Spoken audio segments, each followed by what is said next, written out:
Ser podcast. Hola, en esta ocasión Javier de Pino y yo hablamos con Adela Cortina sobre su último libro, Ética Cosmopolítica, que es un prontuario o compendio de ideas que deberíamos tener presentes en momentos de globalización y de pandemia. We've been gone for such a long time that I'm almost afraid to go home. A long road is a long, dragged out imagination where things can go wrong, but we keep rolling on.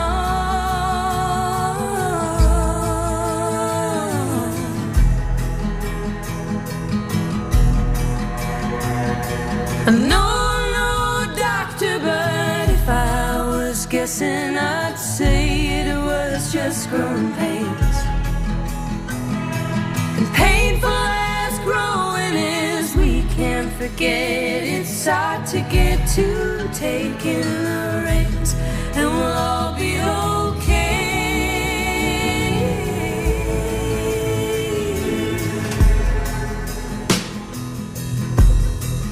We'll be okay.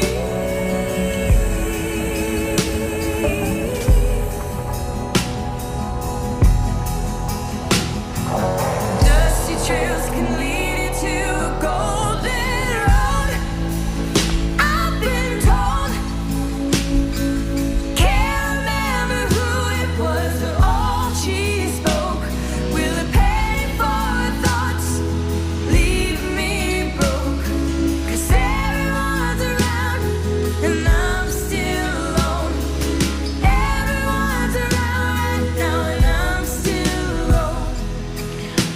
¿Cómo van tus biorritmos, Juanjo? Buenos días. Buenos días, buenos días Javier, ahora están un poco alterados por la envidia,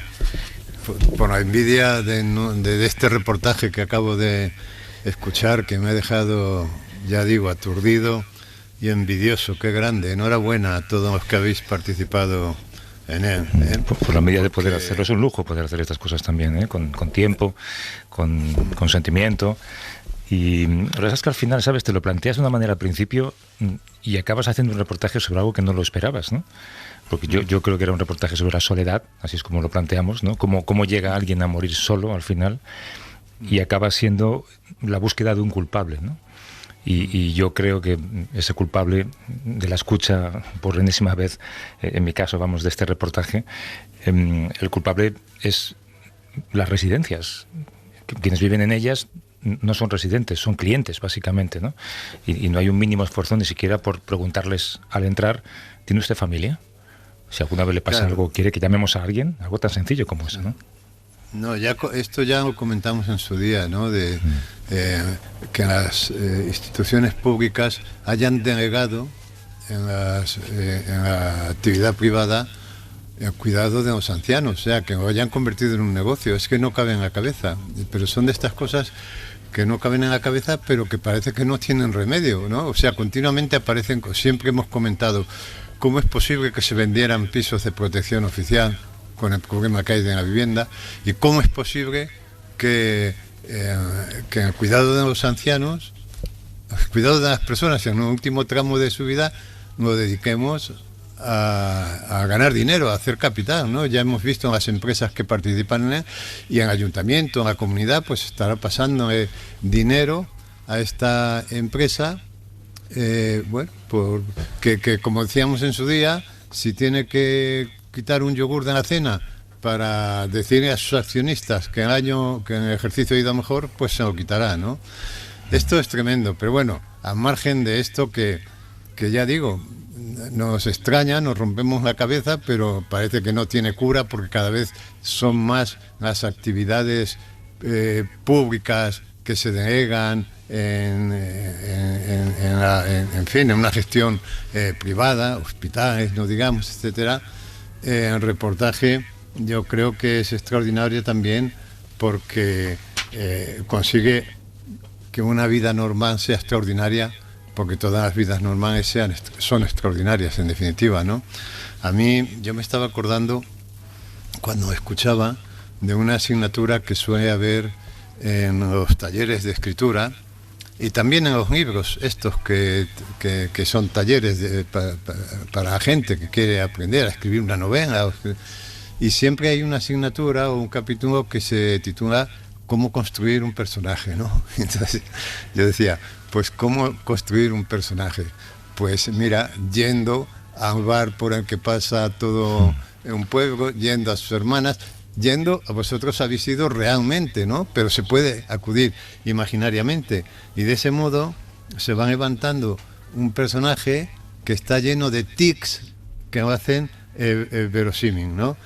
Yo que sé, el hecho de que sea ciego de un ojo por una poliomielitis que cogió en la infancia, que era una enfermedad muy corriente en aquellos años, el hecho de que naciera el día de la lotería, el hecho de que evidentemente, aunque fuera un perdido, era un hombre de orden, porque solamente le pusieron una multa en su vida de 34 euros también lo he pensado, sí. por no pagar el numerito del coche, ¿no? Viudo a los 40 años, en fin, ves que todos son detalles como menores. Ese detalle fantástico de que decía que se llamaba Tony, pero también a otra persona le cambió un nombre, ¿no?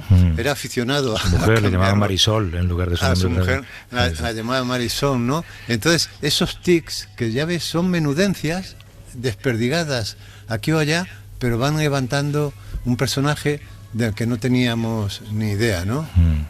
Qué fantástico. Hay una carta que ha escrito hace poco su hermana Mariluz, a la que hemos escuchado en el reportaje, y ella ha querido mandarnos la carta que le ha escrito a su hermano muerto, digamos, y por supuesto nos ha permitido que la leamos si queríamos en antena. Solamente voy a leer un par de párrafos. Dice: he pensado mucho en ti. Nunca entenderé por qué te apartaste tanto de tu familia. Mi único consuelo es que el camino de la vida que elegiste, en el que no entrábamos nosotros, te hiciera feliz, a pesar de que renunciaras voluntariamente a ser padre, a ser hermano o a ser hijo. Aunque supe que cuando te fueras me iba a enterar de una manera brusca, nunca pensé que sería así. He llorado mucho viendo las imágenes de los que se iban yendo este último año, sin saber que también estabas tú, y te lloraba a ti. Dice: ahora ya no sirven de nada los reproches, me quedaré con los buenos recuerdos que vivimos como hermanos, y deseo que te hayas reunido con nuestro padre, nuestra madre, nuestro hermano Pepe. Ellos ya te habrán regañado. De esto quería hablar contigo, también, Juanjo, de la familia, ¿no? La familia como lluvia fina que decía Landero, ¿no? De repente te separas, nadie sabe por qué, y nunca más vuelves a juntarte. Es ese funeral en el que te reencuentras con gente a la que no has visto desde ese momento en el que te has separado, ¿verdad? Sí, eso aquí yo creo que en los países latinos es más fuerte, ¿no? Porque la familia es un núcleo muy importante, ¿no? De apoyo. También en la familia se genera gran parte de nuestra identidad, ¿no? En cambio, por ejemplo, en Estados Unidos esto no es así, ¿no? Yo sé más por las películas, cuando la gente a los 17 o 18 años se va a la universidad, ¿no? Y a mí me conmueve mucho una escena que es bastante frecuente en el cine norteamericano, que es una persona a lo mejor de 30 o 40 años que se ha casado y va de viaje con su esposa en coche y dice: mira, estamos cerca del pueblo de mis padres, pasamos a vernos, ¿no? Y entonces van a ver a los padres de él o de ella, generalmente es de él, y resulta que son dos ancianos que casi no reconocen al hijo, que casi les molesta, ¿no? Y hay un desencuentro, más que un encuentro, hay un desencuentro, ¿no? Pero que, fíjate, la familia en España es tan nuclear que aquí lo vemos además como cuando el primo Matías empieza, en fin, a decir que era un perdido, en fin, que era un... Y la mujer detrás le dice: a ver qué vas a contar, a ver qué vas a contar. No digas, porque en respeto a los muertos y también en respeto a la propia familia, bueno, era un perdido, era la oveja negra, pobre, que tampoco llevó una vida seguramente tan exagerada, ¿no? Pero claro, en una atmósfera de costumbres muy morigeradas, muy tradicionales y tal, pues seguramente este hombre pues representaba esto, ¿no? Y ese alejamiento a veces de la familia es insensible, ¿no? Pequeñas cosas, pequeños rencores, pequeñas miserias, pero mira la necesidad, ¿no? de escribir esta carta y la necesidad del reencuentro. Ojalá te hayas encontrado con nuestros padres, que te hayan reñido por la vida que has llevado, y allí nos volveremos a encontrar todos, claro. La familia en estos momentos ya, la familia en España, fíjate lo que ha significado esto. Yo creo que no se ha analizado suficientemente desde la crisis de 2008, que ahí fíjate cómo salieron aquí los abuelos con sus pensiones, con su trabajo físico de ir a buscar a los niños, ¿verdad? Y los abuelos han vuelto a salir también con el asunto de la pandemia, ¿no? En fin, es muy enternecedor este reportaje y muy extraordinario. Hay otra cosa que tú mencionabas un poco, el aspecto literario de una vida real, ¿no? Que hay veces que Sí. la ficción intenta emular la creación de un personaje y nada mejor que fijarte en un personaje real para crear uno de ficción, ¿no? Hay algo que decía, creo que el sacerdote Vicente Esplugues, que es cómo, creo que él dice textualmente, cómo estás a un WhatsApp de que tu vida cambie. Estás de repente en cualquier lugar, en cualquier momento llega un WhatsApp y el WhatsApp dice sencillamente a papá le han ingresado. Sí. Que es un mensaje que yo creo que se ha enviado mucho últimamente en este año que llevamos de pandemia, ¿no? Y cómo hay tantos pequeños giros que sobre el papel parece que son minúsculos y en realidad son los giros que marcan el resto de tu vida, ¿no? Hay un giro que te lleva hacia la soledad, que es lo que le pasa a Celestino, ¿no? Un día decide que marcha a la ciudad y de repente ese día no sabe que marcha para que se olviden de él y para que nadie vaya nunca a su entierro, ¿no? Sí. Es muy... Y luego ese final que en una novela que es muy novelesco, ¿no? Acabar en un centro comercial en el que hay una pista de hielo, dentro de un ataúd que está sobre esa pista de hielo para que no se descomponga, acompañado de otros 700 féretros. Es que realmente es una novela contada en una hora, ¿no? Parece que habéis competido con el programa de una novela de una hora, porque es una auténtica novela, además muy bien contada, muy bien narrada, con los materiales muy bien estructurados, muy bien articulados entre sí, y todo en esta vida es normal y todo es extraordinario. Fue normal que en un centro comercial, que es un centro de vida, donde se agita la vida, se intercambia el dinero por trajes, comida, tal, de repente se convierta en un tanatorio, ¿no? Es que todo es extraordinario. Y yo creo que es que en la vida, yo os digo mucho esto, ¿no? Que la gente normal es muy rara, ¿no? Y es que en la vida normal es extraordinaria y por eso la echamos tanto de menos, ¿no? Porque lo que vivimos ahora no tiene nada de extraordinario, ¿no? Este confinamiento, semiconfinamiento, aunque estamos sometidos, no tiene nada extraordinario. Lo extraordinario era lo normal. Es verdad. Hay una palabra que define también bien lo que ha pasado en este año y lo que está pasando con los mayores. La palabra edadismo, que yo no sé si está aceptada por la Real Academia. Juanjo, no sé si lo sabes tú. No sé la verdad, pero está muy bien traída. Está acuñado por el gerontólogo y psiquiatra Robert Butler en el 68. Hace referencia a estereotipos, prejuicios, a la discriminación contra las personas debido a su edad. Hay una palabra similar en inglés, ageism. Es, por ejemplo, cuando no te cogen para un trabajo porque ya sabes o ya saben que eres demasiado mayor y prefieren a alguien joven que seguramente será más barato. Eso para empezar, ¿no? Pero también en el tratamiento personal, ¿no? En el concepto que tenemos de los mayores como un todo sin individualidades. Y claro, cada persona, como yo creo que acabamos de demostrar, es una historia viva, una historia que contar, ¿no? Sobre ese término edadismo ha reflexionado una filósofa a la que siempre merece la pena escuchar y queríamos incorporarla a esta conversación. Está en Radio Valencia. Adela Cortina, ¿cómo estás, Adela? Buenos días. Muy bien, buenos días, muchas gracias. No sé si estabas Hola, Adela, escuchando buenos días. todas las... Se estaba escuchando. Hemos dicho alguna barbaridad, quizá, desde el punto de vista filosófico, digo. Que yo sepa, no. No, es catedrática emérita de Ética y Filosofía Política en la Universidad de Valencia y sale ahora un nuevo libro tuyo maravilloso que se llama Ética Cosmopolita, que tiene que ver con la pandemia, ¿no, Adela? Totalmente, porque justamente el subtítulo es una apuesta por la cordura en tiempos de pandemia y se trata de una reflexión sobre, bueno, los grandes desafíos que han salido durante la pandemia, las debilidades, las fortalezas y por dónde creo yo que deberíamos de ir. ¿Tú crees que tendrá que pasar mucho tiempo hasta que entendamos cosas que no entendemos? Pues la cuestión no es de tiempo, la cuestión es de que tengamos interés en entenderlo, porque es muy evidente todo lo que se ha ido descubriendo a lo largo de estos meses, que ya son más de un año. Hay cosas que han quedado absolutamente patentes y sin embargo parece que nos resistimos a aprender, nos resistimos a tomarlo en cuenta y seguimos en lo de siempre. Creo que no es una cuestión de tiempo, sino de interesarse por los temas y preocuparse por ellos. Nos falta preocupación. Yo creo que una primera cuestión de la que podemos hablar, Adela, con relación al edadismo, es si tenemos yo tengo la sensación de que es una actitud nueva ante ese colectivo de personas mayores, pero a lo mejor viene de lejos, siempre ha existido el desprecio hacia los mayores, el desprecio y la ignorancia, ¿no? Yo creo que desgraciadamente ha existido desde siempre.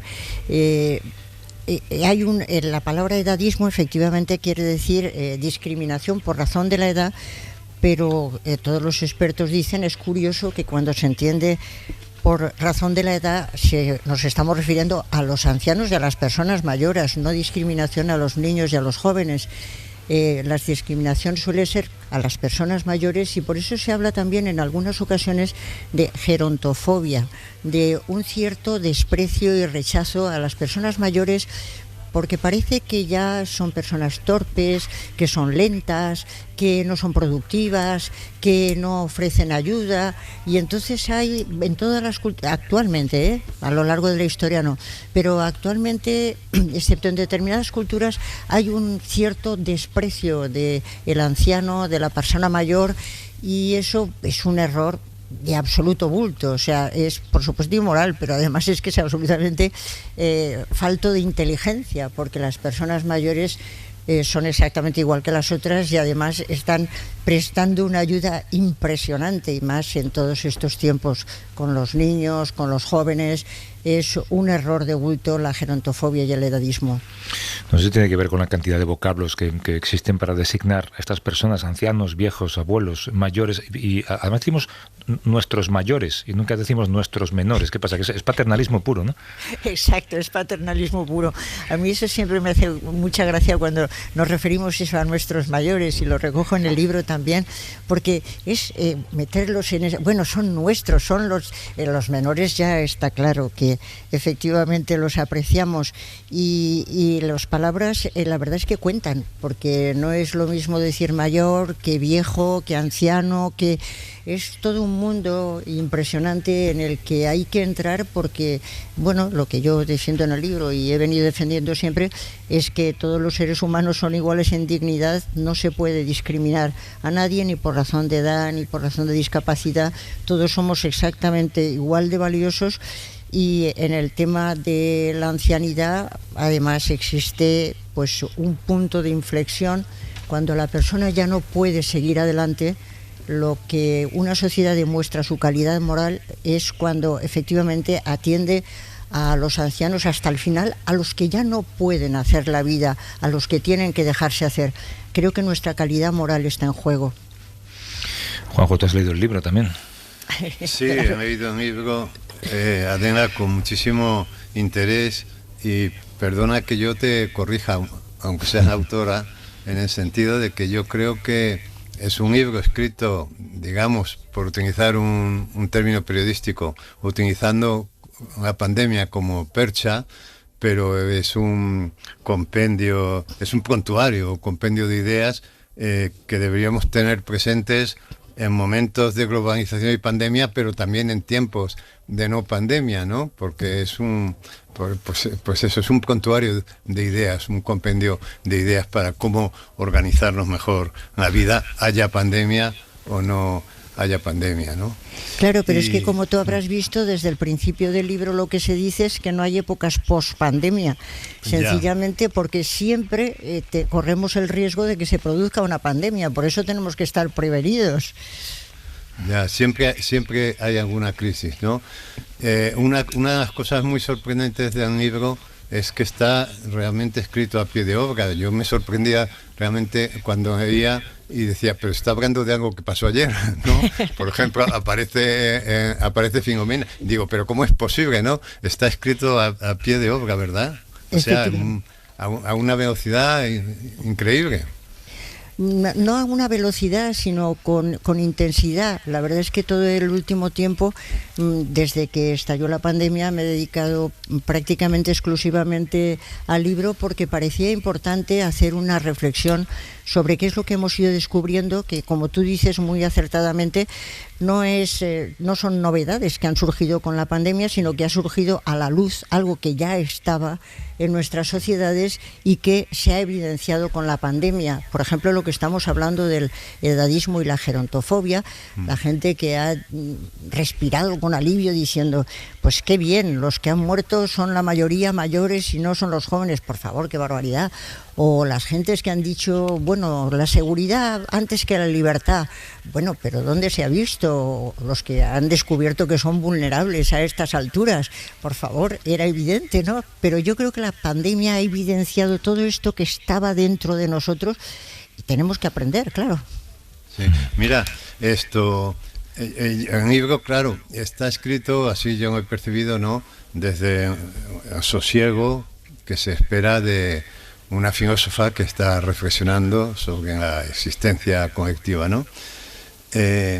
Pero sin embargo, he leído una entrevista en El Mundo, me parece que ayer o antes de ayer, a propósito del libro, donde te veía muy desasosegada y muy airada. Entonces te quería preguntar cómo te has sentido tú desde la crisis de 2008, porque claro, nos han venido dos crisis prácticamente seguidas. Cuando parecía que empezábamos a levantar un poco la cabeza, ha llegado la pandemia. Entonces, ¿cómo te has sentido tú personalmente? ¿Cómo te sientes personalmente frente al mundo en el que vivimos? Pues bueno, la cuestión de los sentimientos puede ser algo muy pasajero, pero sí, efectivamente me molesta mucho que los seres humanos somos los que tropezamos en la misma piedra no 2 veces, sino 50.000 veces. Yo recuerdo muy bien que en la crisis de 2007-2008 reflexionábamos sobre ella, intentamos ver causas, intentamos ver caminos de futuro, soluciones, y luego nos dimos cuenta de que no habíamos aprendido absolutamente nada de ella, sino que, como decía un amigo mío, a mí me gustaría vivir como antes, pero pudiendo. Entonces, bueno, era lo mismo, pero pudiendo. Ahora ha venido esta otra crisis que es mucho mayor, porque es una pandemia a todos los niveles, biológico, social, económico, y sin embargo me parece que no estamos aprendiendo nada, y eso es lo que me resulta indignante. Porque es que han sido tal cantidad de evidencias, cuando dicen ahora la ciencia basada en la evidencia, la medicina basada en la evidencia, pero es que todo esto que estamos viviendo es evidente y sin embargo no aprendemos nada. Es para indignarse un poco y molestarse un poco. Los filósofos también tenemos sentido de la indignación, ¿no? Que tenéis carácter, aunque algunos sean sosos, serios y formales, hombre, yo sé que tenéis carácter. Oye, cuando empezaron a hacerse públicos los datos sobre las muertes, la situación en las residencias, siempre que hablabas con alguna persona de más de 80 años, solían decir esto de así se ahorrarán las pensiones, como no somos productivos, pues claro, es una forma de rejuvenecer la población. Tú, Juanjo, en el libro que escribiste con Arzuaga, apuntabas esa tendencia a confundir el envejecimiento con la longevidad. Bueno, sí, perdona, Adela. Sí. No, sigue. No, que la diferencia que establecía allí y que normalmente confundimos es una longevidad, que eso es una característica de la especie con la esperanza de vida. La esperanza de vida, pues claro, ya en el Paleolítico, en la longevidad de la especie, pues era como de 70, 80 años de nuestra especie, igual que hay tortugas que viven 200, o elefantes que viven 80, en fin. Y la esperanza de vida pues depende de muchas cosas, depende por ejemplo de la mortalidad infantil. Por eso a principios del siglo XX en la esperanza de vida en España pues era como de 30 o 40 años, pero porque había mucha mortalidad infantil. Ahora la esperanza de vida se ha reducido, creo que en un año en España, debido a las muertes producidas por la COVID, ¿no? Esta diferencia que... Adela. Efectivamente, bueno, a mí me parece que lo más interesante de esta reflexión, en la que estoy de acuerdo con vosotros, es en que hay una confusión enorme sobre esta obsesión con que nuestras sociedades envejecen y que el mundo envejece. Creo que tiene razón, efectivamente, un conjunto de sociólogos que dicen que es todo lo contrario. El mundo no envejece, sino que el mundo se rejuvenece. Y entonces la cuestión es efectivamente la longevidad. Ha aumentado la esperanza de vida de las personas, hay mucha menos natalidad, efectivamente ese es uno de los temas también que da esa sensación, pero resulta ser, y esto es muy interesante, que a la misma edad que tenemos algunos de nosotros y de nosotras en este momento, pues nuestras abuelas y nuestros abuelos eran mucho mayores que nosotros, es decir, que a esa misma edad. Yo siempre digo que recuerdo cuando veo el retrato de mi abuela a la edad a la que yo tengo, que parecía muchísimo más mayor, pues porque la verdad es que ahora, gracias a la higiene, al cuidado, gracias a que cambiamos de estilo de vida y de modos de vida, nos hemos rejuvenecido enormemente. Y a mí lo que me interesa mucho también son dos cosas, fundamentalmente en este punto, y lo recojo también en el libro. Por una parte, que mientras las personas estamos con capacidad, me gusta mucho la idea de Ortega de que la vida humana es quehacer, y mientras tenemos la posibilidad de hacer, tenemos que seguir explotándola. Quiero entender que porque se tiene 65 años ya se está jubilado de la vida, no, porque se está jubilado a lo mejor de la administración y hay que repensárselo mucho, pero la gente estamos con capacidad de vida ahora mismo hasta muchísimos años, hasta cantidad ingente de años. Yo conozco cantidad de gente de 90 años que está maravillosamente bien.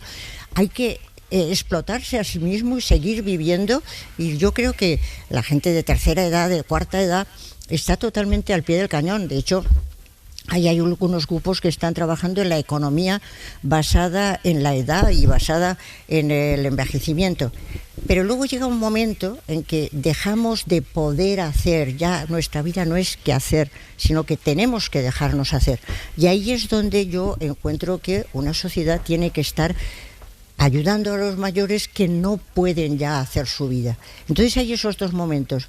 Primero, mientras podemos hacer a tope todo lo que podamos, que nadie se sienta jubilado de la vida, que nos hacen falta muchas manos para construir una sociedad mucho mejor de la que tenemos.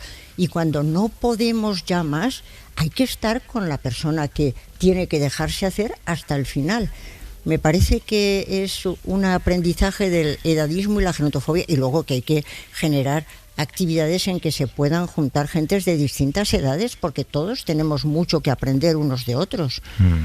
Mira, aquí contamos una historia, quiero recordar que era en Granada, sobre abuelos que iban a jardines de infancia a leer cuentos a los chavales. Los chavales estaban encantados porque tenían una figura que se parecía a su abuelo, y los abuelos estaban encantados porque estaban contribuyendo a una labor social. Fíjate qué iniciativa más maravillosa, y como esa puede haber un montón.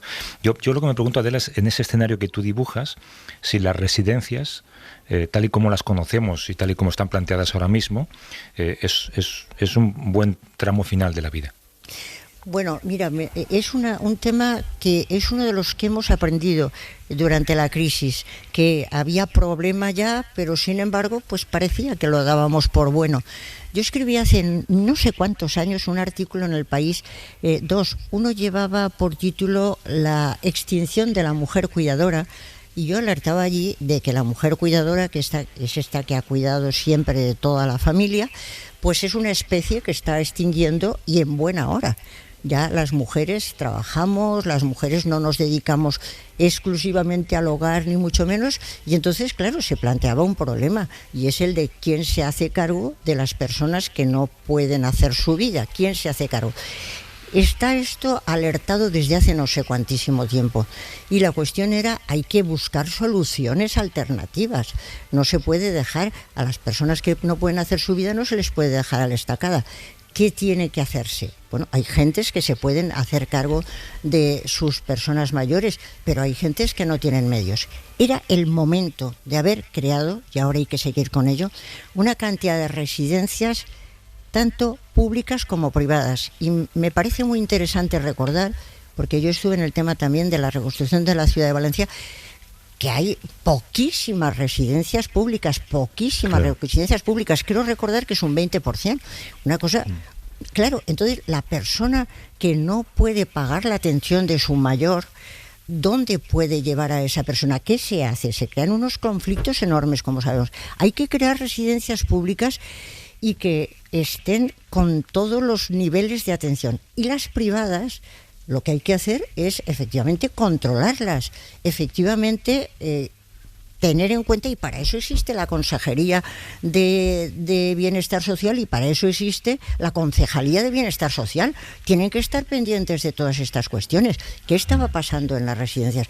Entonces, creo que este es uno de los temas, yo lo trato en el libro porque me parece que es un tema de primera necesidad. Están saliendo una cantidad de informes sobre este tema de las residencias, que lo que hay que hacer es aprender de ello. Por favor, aprendamos alguna vez. Hay que crear residencias públicas buenas, hay que controlar las residencias privadas de tal manera que estén bien atendidas las personas, estén bien pagados los salarios de los trabajadores, que además son yacimientos de empleo, y que además haya conexión con los hospitales para cuando exista un tipo de problema. Por eso yo decía que estamos en tiempos en que hay que prevenir para el futuro y ocuparse de lo actual. Y después hay una cantidad de centros de día que han cerrado, y hay ancianos que estaban absolutamente desnortados porque estaban acostumbrados a ir a su centro de día. Era su manera de socializar, claro. Claro, y entonces estaban de verdad. Yo conozco gente que me ha dicho es que está absolutamente desnortado porque estaba acostumbrado a ir al centro de día y ahora ya no puede ir. Y los ancianos que han muerto solos en sus casas y que se han enterado los vecinos porque de pronto, este fulanito no sale, ¿qué le pasa? Es que se ha muerto y no tiene atención y nadie le puede llevar la comida. Este tiene que ser uno de los puntos en el que estemos con alma, vida y corazón. Sí, lo que pasa es que, Adela, es una cuestión también de prioridades políticas, y yo me pregunto si después de lo que ha pasado veremos en algún programa de algún partido en las próximas elecciones decir no vamos a construir más desviaciones de ninguna autopista hasta que no haya una red pública de residencias, porque lo que cuesta una nueva desviación de la A6 seguramente construyes 4 edificios. Pues que lo pongan en los programas, porque por lo menos un voto ya lo tienen, que es el mío. Es decir, que si alguien pone ese tipo de cosas verdaderamente concretas y se compromete con estos colectivos que son los peor situados realmente, yo me apunto ya. Es que es de lo que tenemos que estar ocupándonos, y obviamente de crear riqueza para que haya puestos de trabajo, etcétera. No, pero precisamente hay una cantidad un yacimiento de empleo impresionante con todos los temas de ancianidad, de discapacidad. Son yacimientos de empleo impresionantes. Ahora que dicen, es que claro, como no tenemos competencia digital, no se puede. Bueno, pues hay que acelerar la competencia digital, pero también estos empleos de proximidad, que por mucho que se diga no se pueden sustituir por un robot. Pues es que es impresionante. Tenemos el yacimiento de empleo y la atención a la persona necesitada. ¿Tú crees que estamos en la época de mayor glorificación de la juventud que tú has vivido en tu tiempo de vida? Que nos están recordando constantemente, si tienes más de 30 años ya no eres joven, eso por descontado, y si tienes más de 50 pues no sirves para nada. Y eso tiene que ver lógicamente con redes sociales y con esta glorificación de la belleza. Pues efectivamente tienes toda la razón, pero también, por ligarlo un poco con el tema anterior, es una época en la que estamos explotando a los mayores de una manera impresionante, porque la verdad es que los padres confían en los abuelos para que cuiden a sus hijos. Entonces se desecha un tanto al anciano, pero se le explota siempre que hace falta, ¿no? Porque los padres, bueno, los abuelos se vuelcan con los nietos, los llevan al colegio, los recogen del colegio, los cuidan todo el tiempo. Les debemos muchísimo. Muchos son los que educan incluso a sus hijos, y sin embargo parece que hay una especie de desprecio, se glorifica pues eso, la juventud, etcétera. Pero esta obsesión de glorificar a la juventud yo creo que viene de hace bastante tiempo, y por otra parte, lo que es una de las contradicciones de nuestras sociedades es que los jóvenes están en una situación de desempleo impresionante, y eso sí que parece que no nos preocupe. O sea, que en las redes mucha glorificación del joven, pero a la hora de la verdad, el que quiera tener un empleo bastante seguro, pues va a tener que emigrar. Como decían en alguna ocasión, lo único que se puede hacer, este es un país en el que lo único que se puede hacer es las maletas. Eso es terrible, que un joven tenga que hacer las maletas. Si quiere, que se vaya, claro que hay que internacionalizarse, pero que para que tengan futuro tengan que marcharse es criminal, y no nos estamos ocupando de ello. Mucho glorificarles, pero el nivel del empleo lo tienen mucho peor que cuando yo acabé la carrera, pero mucho peor. Y este es otro de los puntos, hay que ocuparse de los jóvenes y de los ancianos. No es solamente glorificación de la juventud, también es glorificación del cuerpo, que eso es algo que sí que no existía antes, ¿no? El nivel de exigencia que ahora la juventud tiene para acudir a un gimnasio, no tienes más que dar un paseo por cualquier ciudad para darte cuenta de que es lo primordial en su existencia, parece, ¿no? El cuerpo perfecto. Y el cuerpo perfecto a partir de una cierta edad es absolutamente imposible. Y eso sí que no existía hace 25 años, Adela. Bueno, no tanto, porque ahora hay muchas más posibilidades de tener un cuerpo más perfecto. No existía tanta obsesión, pero la verdad es que yo recuerdo un programa muy bonito que se hizo en la televisión, que salían una serie de actrices españolas buenísimas, y se les preguntaba, alguna de ellas muy guapa, y no voy a decir nombres, pero y se le preguntaba, ¿el hecho de ser tan guapa te ha dado oportunidades? Y ella contestaba, sí, por supuesto. Es decir, que claro que la belleza es un dato a favor para encontrar un empleo, para tener posibilidades vitales.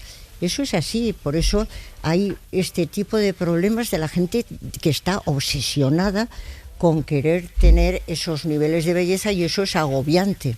Eso, pues socialmente se está fomentando y cada vez ocurre más, y las modelos y los trajes y todas estas cuestiones.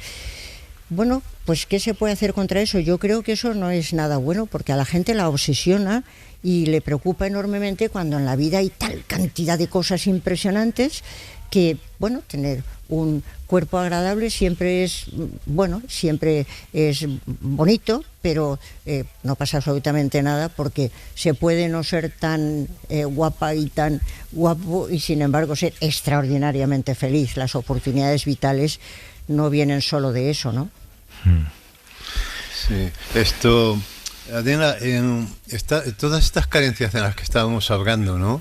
Las residencias, en fin, en las escuelas, en personal sanitario, todos los recortes que hemos sufrido, en fin, que no vale la pena enumerar porque nos conocemos todos. Yo me pregunto si se pueden arreglar, es decir, dentro de este capitalismo exagerado en el que vivimos, ¿no?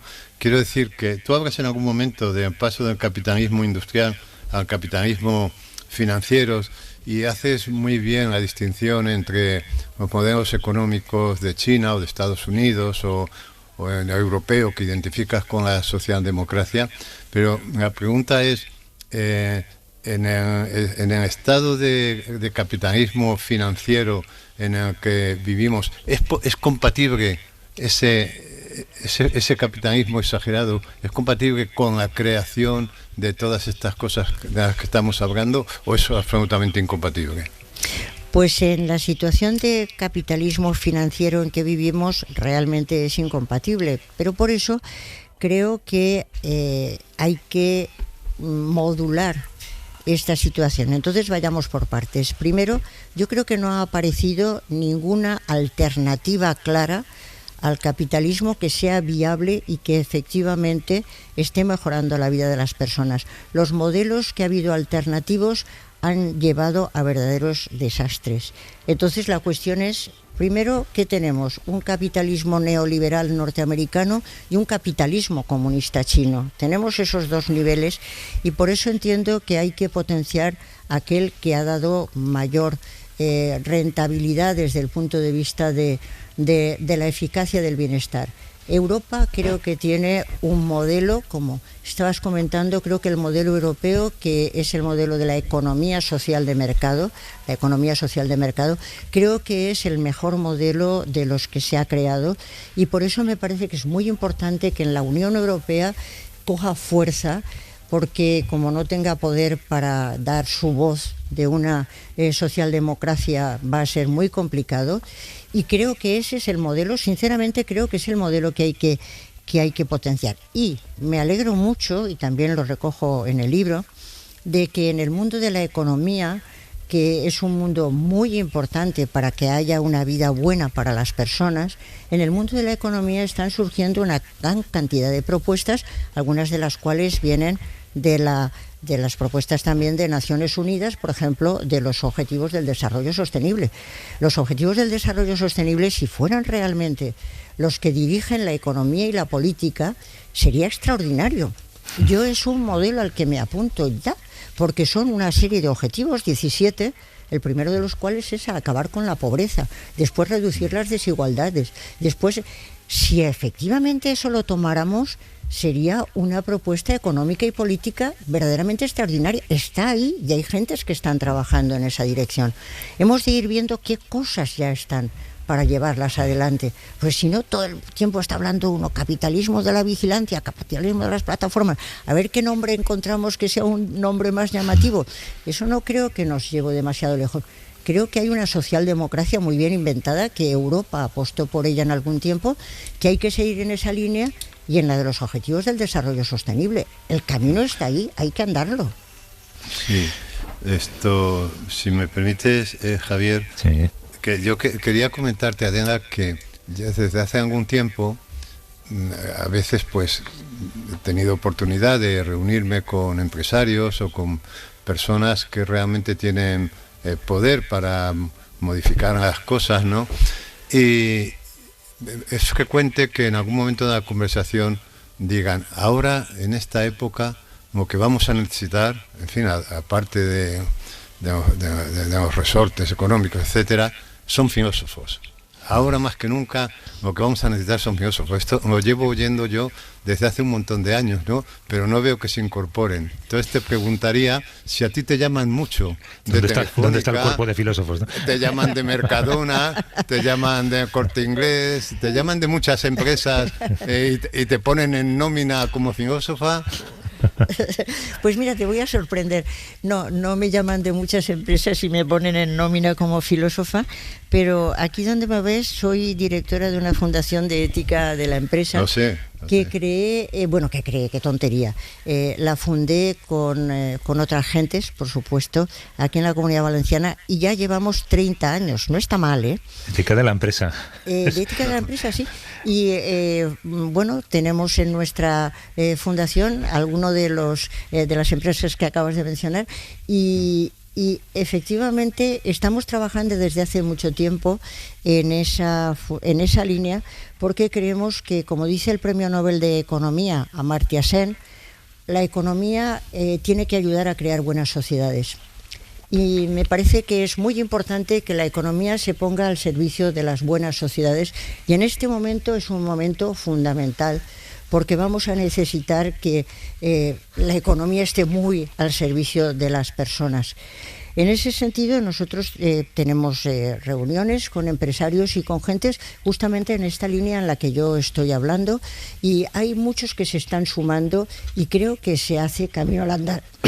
Y con respecto a ponerme en nómina, nadie me ha puesto en nómina. Sí que en alguna ocasión se me ha invitado a entrar en un consejo de administración, porque hubo un momento que efectivamente se dijo, hay que poner filósofos en el consejo de administración, y alguien me hizo la invitación y dije que no, que yo rehusaba, porque yo no, ese no es mi perfil, ese no es mi camino, eso no es mi propuesta vital en absoluto, es decir, que rehusé porque no.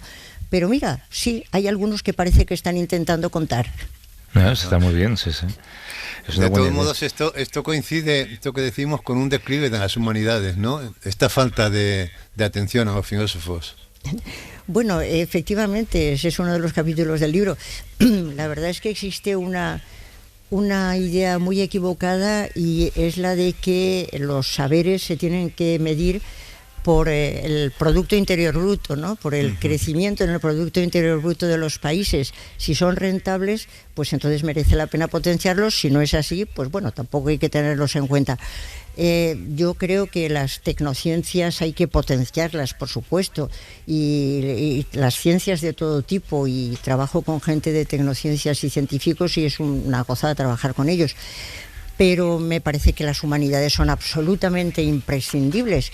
Y en el capítulo del libro lo que se viene yo creo que incluso a demostrar, es que por una parte las humanidades también hacen subir el Producto Interior Bruto. Lo digo para los que solo se interesan por eso, porque efectivamente también producen transferencia del conocimiento, pero sobre todo que las humanidades son fecundas para organizar nuestra vida, porque son las que se ocupan fundamentalmente de que creemos sociedades democráticas con gente que tengan capacidad de liberación, con sentido de la historia, con sentido de futuro.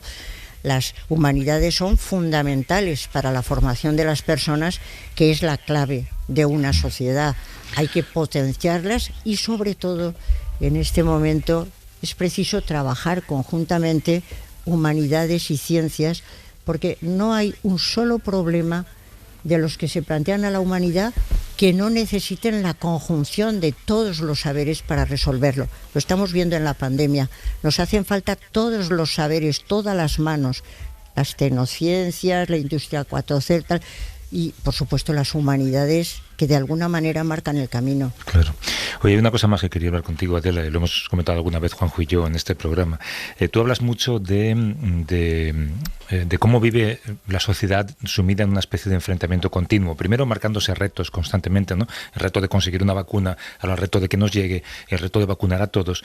Y luego con los dilemas, ¿no? El comunismo, libertad, el totalitarismo, democracia. Hablamos de enemigos en lugar de hablar de adversarios.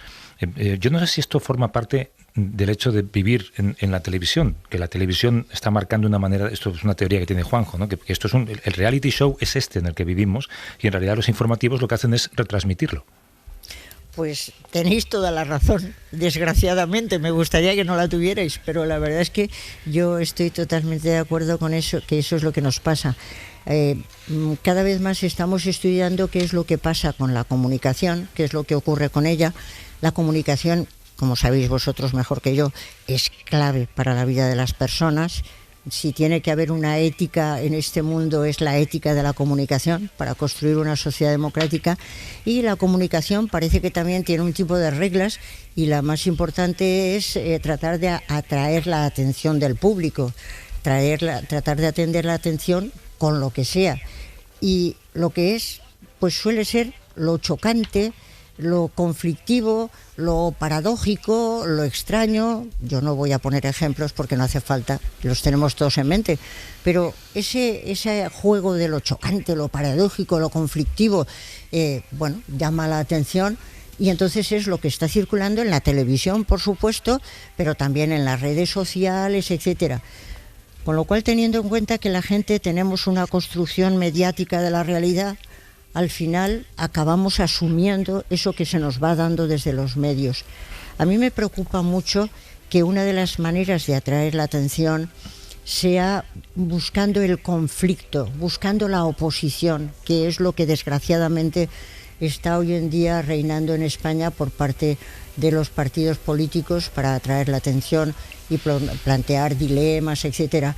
Me parece que es un verdadero problema, pero un problema enorme, el de que se estén planteando las cosas desde esos conflictos, porque entonces las personas, los que estamos atendiendo y aprendiendo, creemos que nuestra sociedad es conflictiva y que las cosas son así y deben de ser así, y no. Nuestra sociedad, afortunadamente, no es conflictiva.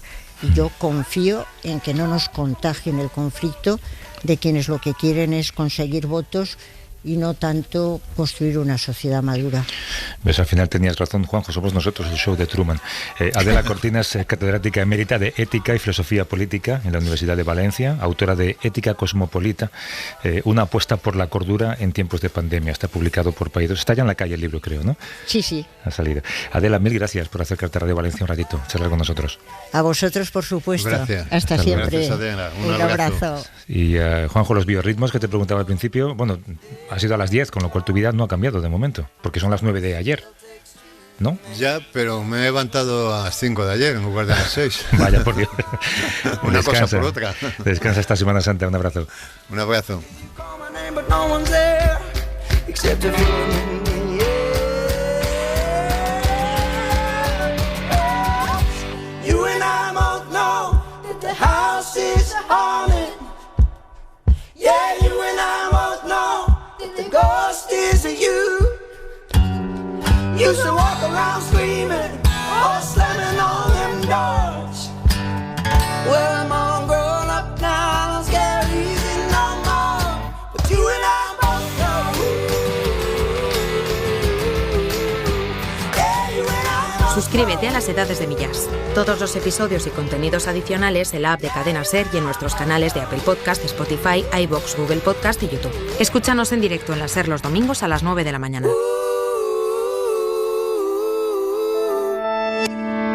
Cadena SER. La radio.